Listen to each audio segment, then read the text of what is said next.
Yeah, we call it Brommy. Yeah, Brommy land or Brommy. Yeah. Home of the Brommies. Yeah. So.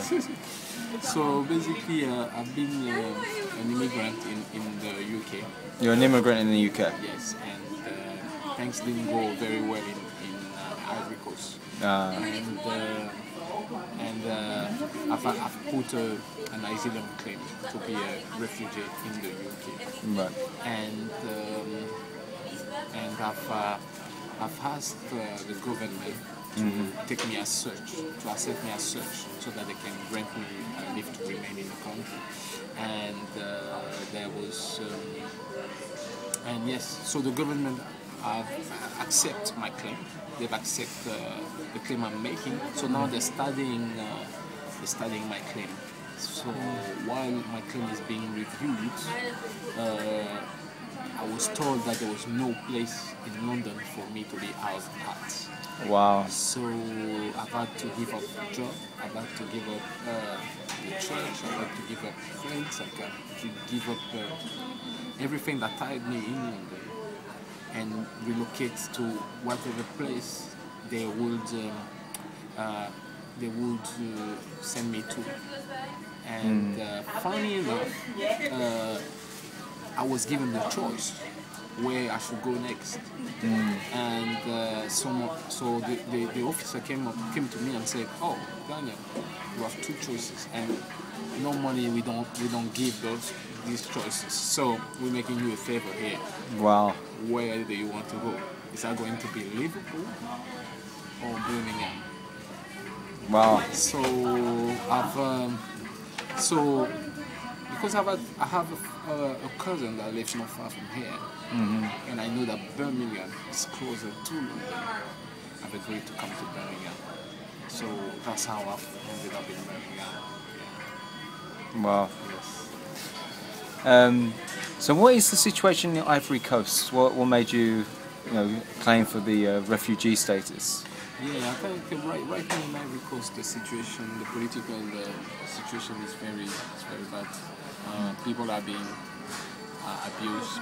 Some women are being raped, and all that because of the tribal apartheid. So we are now.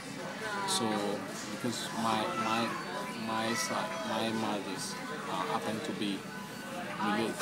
be from the same tribe as the then president, Right. and he was taken out of power through election. He decided to remain, and basically when the new power took over, they started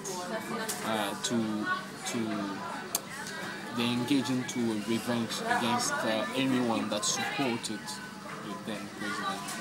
So this unstable situation has led to me asking for refuge here. That's what. No. So basically, they're against your tribe. Is that correct? It's some part of the government. Yes. So there's a lot of violence, rape, and that kind of some stuff. killing too. Yeah. And this is that time, but I think the country's been unstable for the last 10 years. So yeah, and we don't see it coming to an end soon. Wow. Yeah. Because we don't really hear anything over here in the UK about about the Ivory Coast. Yeah. When it all kicked off, we definitely heard about the news, but now we don't really hear anything. But I know that obviously Blaze is in Abidjan at the moment. Yeah. And when I was talking to Blaze, he would be saying that every time one of these French colonies, where the French, dominated, they ruled for a while, when they do like a civil war, it doesn't usually get back to normality again. Yeah. Would you agree with that? Yeah, I would agree because there's always, people don't really have God, so they put their life into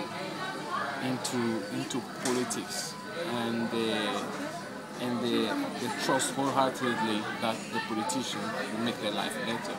Now these people are ready to give their lives for what they believe in, and when someone comes from a different perspective and want to change things or want to bring changes, there's always friction, and fanatics basically. Fanatics. They just take the debate to another level, Right. and that creates like chaos. The moment people like you and me decide to just take action, take the matter in their hand, it's just gone bad. Right. Yeah. Okay. So, is it getting better now? Is it got better, or is it still? The human rights says on this is that things were not very good because some part of the population was still targeted. Right. Now it hasn't proved that there's a systematic elimination of that tribe yet. But people on the ground, people are facing daily abuse. Terror. Yes, exactly. Because there's just no rule. Right. There's just no rules. So what is the complications to you? It's your tribe that's at stake here. Is that you're part of the tribe? Yeah. Your tribe is getting attacked, Yeah. and therefore, if you go back there with your wife and kid, Yeah. then obviously you're fearing that they're going to attack your family. Yeah. So that, Yeah, that's correct. And Wow. And the thing is, people are they're very much they just don't care. You know, whether you had whether you actually took position against them, they just don't. They just it's none of their concern. You know, they'll try to humiliate you and make you feel down. And so, which is very sad to see my country going down this way. But in the same time, I just hope that this will cease sometime. Yeah. amen, man. So basically, you're in a very you're in like limbo. Not only are you in limbo, but you're in a very potentially a very dangerous situation, because obviously if you go back there, all these things might happen. Right? And hopefully it doesn't if you do go back there.